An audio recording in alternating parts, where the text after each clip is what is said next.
Les decía yo, ni amigos ni enemigos, hay justicia y búsqueda de la verdad. Ahora, el trabajo efectivamente se presenta como una montaña, ¿no? Hay rezago de años, así se ha ido informando, de décadas que viene de atrás. En parte ha sido que los cambios políticos, que las modificaciones a la legislación abrieron capítulos nuevos para delitos nuevos para la atención de la Fiscalía, muchos que podrían ser resueltos con cierta sencillez, con rapidez, se han ido complicando a través del tiempo. Será cosa de clasificar muy bien los delitos, de usar todos los medios alternativos que la nueva legislación establece. Hay medios alternativos, la búsqueda de la reparación del daño, la discrecionalidad para el ejercicio de la acción penal cuando se trata de que la sanción va a ser más grave que el daño causado a la sociedad, que se cubran los daños y que se facilite el proceso. Los abogados a veces alargan los procesos porque no hay mecanismos para la reparación del daño. Es organización, es clasificación de los casos pendientes, revisar cuáles ya prescribieron o caducaron y ir enfocando a los asuntos fundamentales.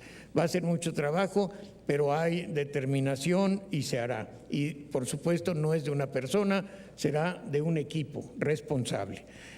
Luego, quiero decirles que en cuanto a la amnistía y al indulto, son dos cuestiones que se han mencionado efectivamente. La amnistía corresponde al Poder Legislativo, debe ser una ley y ustedes como legisladores determinarán si procede o no. Yo creo que puede ser en algunos casos una herramienta muy importante de disminución de la presión. Hay delitos que ya delincuentes por su edad, por su condición social, por su origen, que pueden merecer la amnistía, pero no me corresponderá a mí. Y lo mismo existe el indulto, que corresponde al titular del Poder Ejecutivo. Ahí pues serán ustedes y será el titular del Ejecutivo el que tome esas determinaciones. Eso es el trabajo legislativo, tendrá que funcionar también por ahí. Muchas gracias por su pregunta. Muchas gracias, maestro. Pido a la senadora Anaya del turno al siguiente listado. Continuamos con el senador Miguel Ángel Mancera.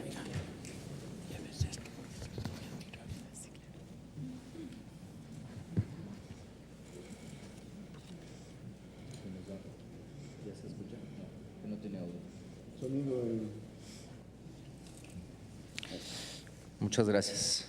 Bienvenido, maestro Batis.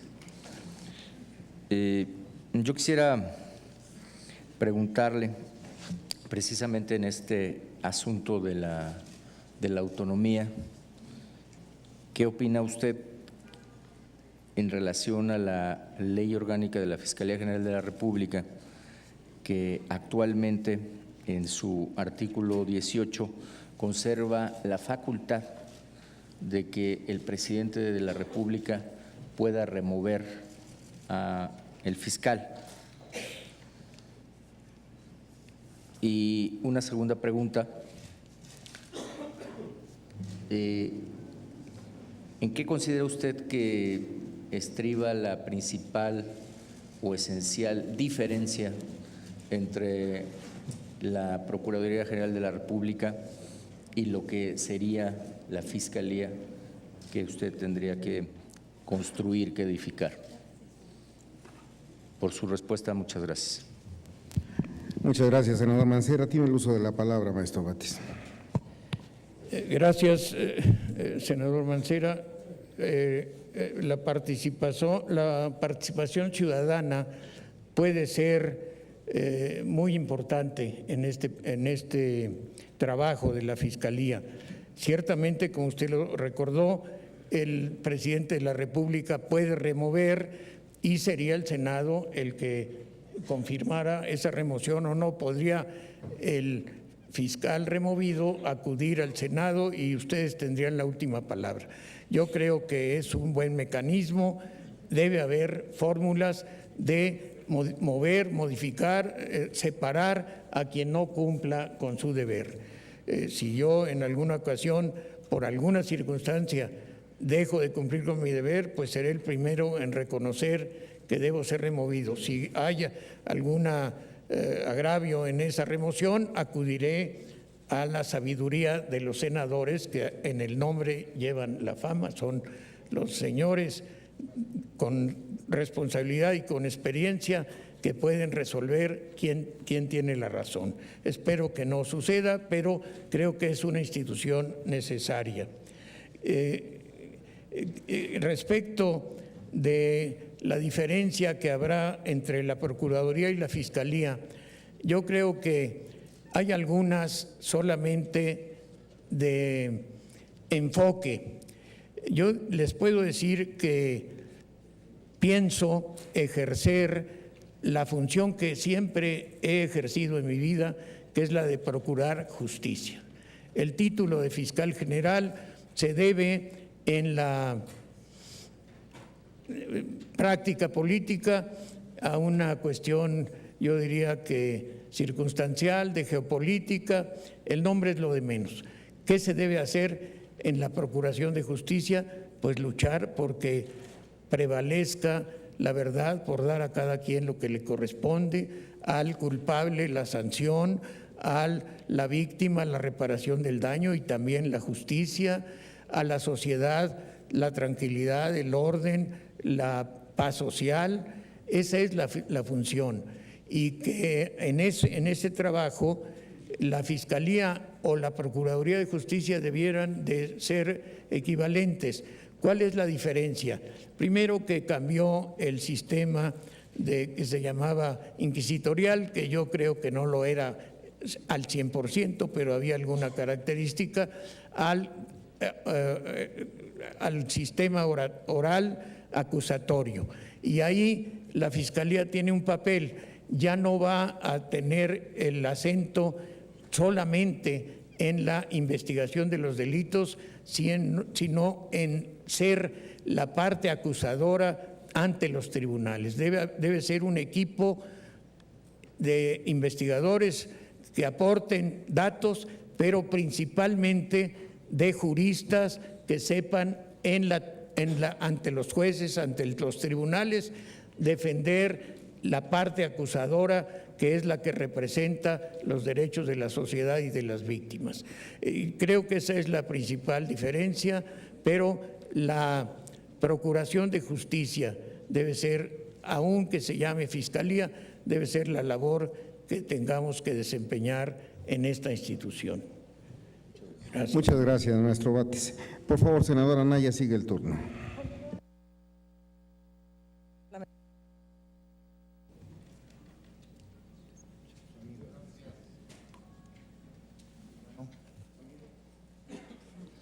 Gracias, secretaria, presidente. Antes que nada, saludarle, maestro Batis, compartirle que en lo personal creo que el análisis de la idoneidad de una persona para ser titular del fiscal general de la Fiscalía General de la República debe pasar por 3 parámetros. El primero, de trayectoria; el segundo, de capacidad técnica y profesional; y el tercero, de garantía de independencia y de autonomía. De mi parte, le adelanto que tengo toda la admiración y respeto por su trayectoria, por su capacidad técnica profesional e incluso por su calidad moral. La pregunta de fondo, en lo personal que tengo, en su caso y como grupo parlamentario, y en el caso de las 3 propuestas de la terna, tiene que ver con garantizar la autonomía y la independencia de la Fiscalía General. Déjeme hacer una serie de preguntas en términos de estos 3 aspectos comentados y concluyo con la que referí en este momento como la más relevante a mi juicio. Primero, sin duda alguna está colapsado el sistema de procuración de justicia. Hay índices de impunidad arriba del 90%, 30 millones de delitos a nivel nacional. No se le está dando justicia a los mexicanos y una parte importante es la procuración de justicia. Hay todo un debate del 102 constitucional, al final del día no se reformó. está en duda de si el andamiaje institucional da la autonomía e independencia a la Fiscalía, porque en el nombramiento participa el Poder Ejecutivo, puede remover libremente, aunque se puede objetar, como usted bien dijo, ante el Senado, y el fiscal general nombra directamente a los fiscales especiales anticorrupción y delitos electorales y derechos humanos y los puede quitar, y tiene a su cargo el darles o no recursos materiales, financieros y demás. Mi pregunta sería si usted, en el marco de la facultad que da el 13º transitorio de la ley orgánica, que le faculta al titular de la Fiscalía General a convocar un esquema de revisión constitucional para el modelo, ¿estaría de acuerdo en hacer una reforma profunda al 102 para garantizar y darle las características que requiere la Fiscalía para autonomía e independencia? Segundo, su opinión respecto a la ampliación de los delitos en materia de prisión preventiva oficiosa y la opinión de organismos internacionales y de muchos de nosotros de que es violatorio de los derechos humanos porque se está enviando a prisión a alguien sin tener todavía una condena. Y tercero, el 29 de enero, usted fue presentado junto con De Gives y González Alcántara Carrancá en el marco de un evento de campaña del hoy presidente Andrés Manuel López Obrador, de Morena, del PES y del PT, en la presentación de su plan de procuración de justicia como miembro del equipo de procuración de justicia e integrante de la terna de para fiscal general. Fue coordinador parlamentario de muchos partidos, pero de Morena en la Asamblea Constituyente. Creo que es justo decir que es miembro del equipo político jurídico del presidente de la República, al menos de la trayectoria así se desprende. Mi pregunta es si considera usted que podría garantizarse la autonomía y la independencia y si esa relación político-partidista no representa un impedimento para una nueva figura que es la Fiscalía General, que se busca que no tenga una subordinación, sí una coordinación, pero sí un actuar independiente del Poder Ejecutivo. Por sus respuestas, muchas gracias, maestro Batis. Muchas gracias, senador Cepeda. Tiene el uso de la palabra, maestro Batis. Sí, gracias, senador Cepeda, por sus preguntas.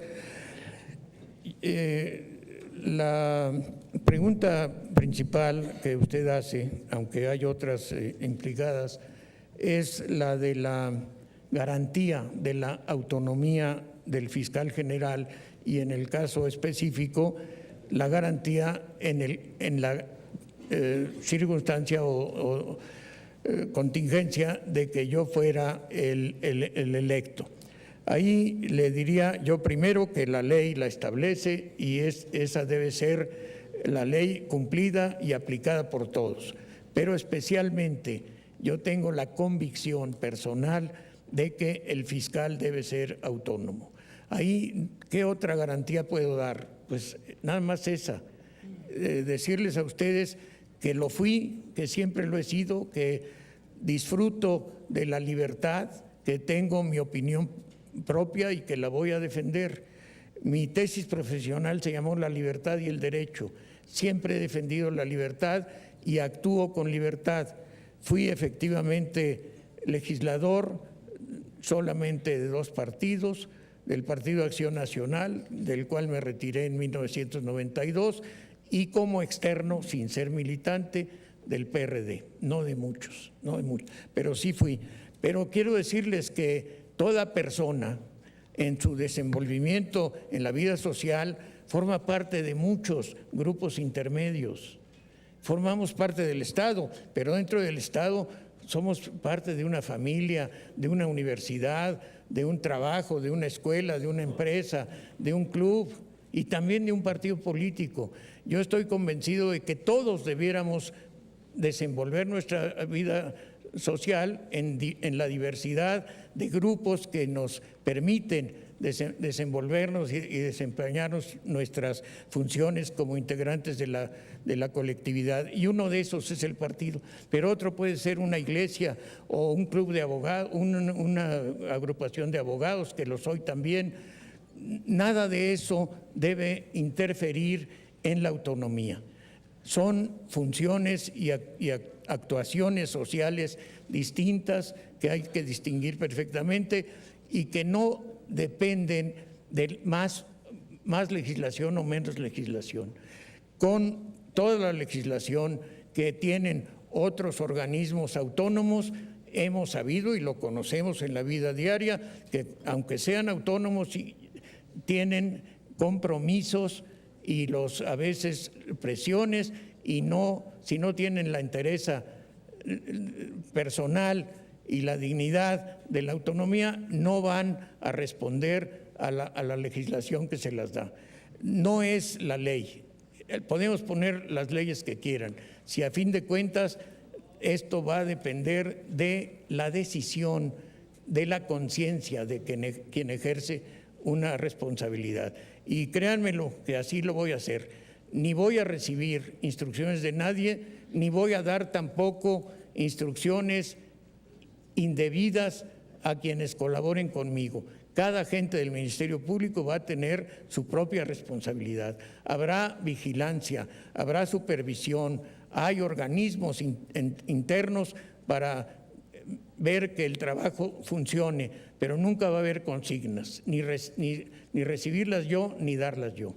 Eso es lo que le puedo yo decir, que conozco al presidente de la República desde hace mucho tiempo, que tengo con él alguna amistad, es cierto, pero no crea que estoy viéndolo todos los días, ni soy su consejero personal. Coincidimos en muchos principios, en muchos puntos de vista políticos, pero esa amistad que tengo con muchas otras personas de diversos grupos y de diversas organizaciones sociales, para nada influirá en mi trabajo como fiscal general, si es que ustedes me honran con ese cargo. Muchas gracias. Muchas gracias, maestro Batis. Le pido a la senadora Anaya que siga el turno, por favor.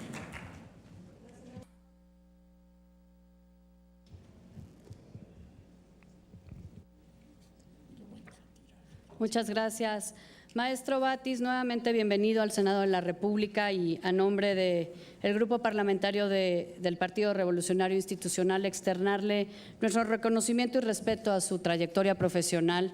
No tenemos ninguna duda de que usted, como otros integrantes de la terna, tienen no solo la experiencia, sino la solvencia técnica y personal para ser considerados por este Senado como posibles fiscales generales de la República. Yo le quiero preguntar sobre el sistema penal acusatorio.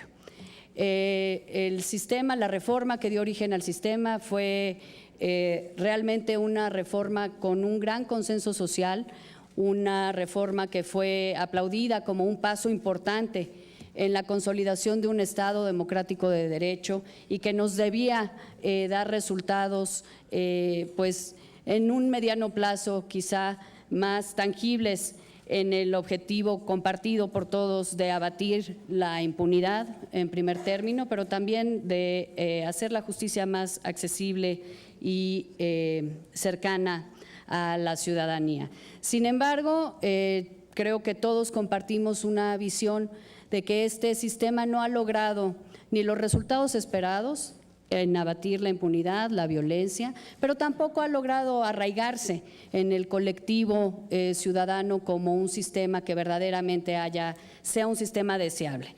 Hemos visto con preocupación, por un lado, la denuncia que gobernantes, incluso operadores del sistema, pero los ciudadanos en general, los de a pie, hacen de este sistema, hablando de la puerta giratoria, hablando de cómo debemos revertir en muchos casos los avances que ha significado el sistema. Hemos visto una tendencia, a mi juicio, negativa, de regresar a mecanismos legales más propios de un sistema punitivo.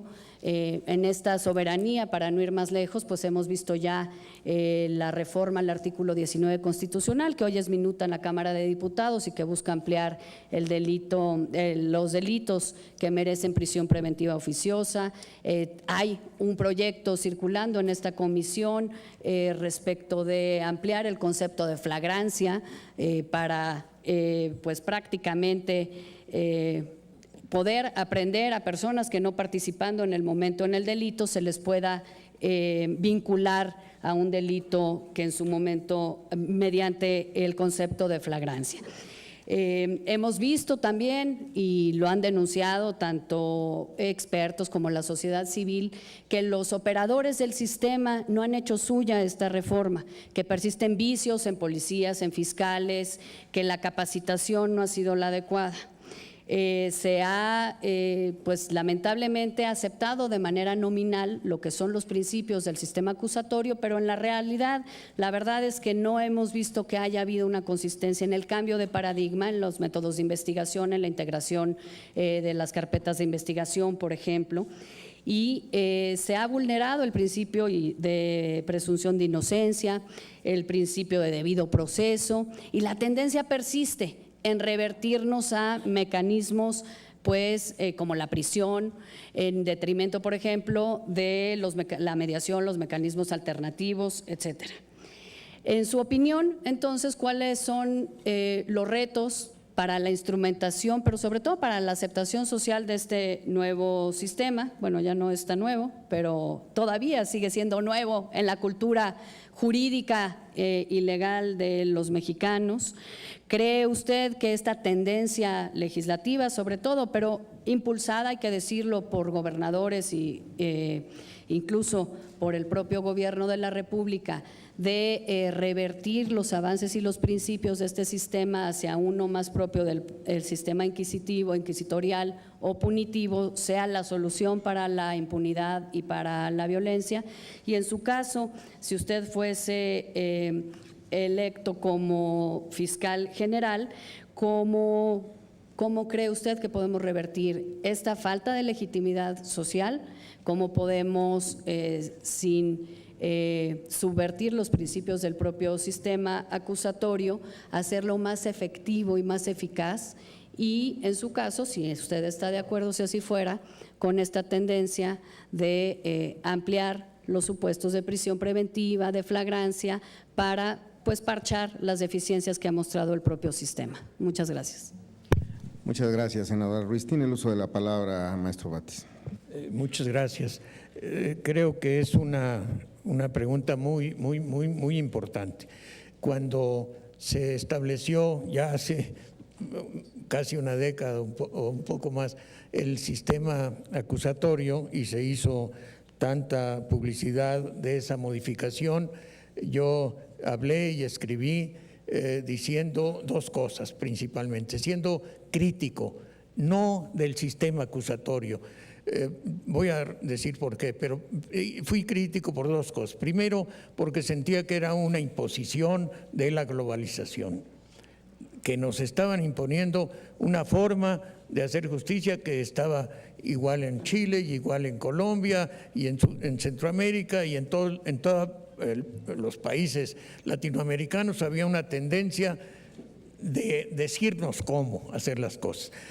Pero además dije entonces que desde 1917 en la Constitución nuestra, de la que estamos tan orgullosos, se estableció el sistema acusatorio. El sistema inquisitorial existía en el siglo XIX. El juez investigaba, tenía su policía judicial, por eso se llamaba policía judicial, tenía sus corchetes que eran policías uniformados, y él perseguía a los delincuentes, buscaba las pruebas y luego dictaba sentencia. Era el mismo sistema de la Inquisición, por eso se acabó en 17 en la Constitución. Efectivamente, de 17 a 30 y tantos que se establecieron los códigos penales, ya se logró que la revolución se institucionalizara, pues hubo un periodo de demasiada agitación política y todavía de violencia revolucionaria. Todo eso impidió que nuestro sistema acusatorio funcionara perfectamente bien. Pero en la ley seguía siendo un sistema acusatorio.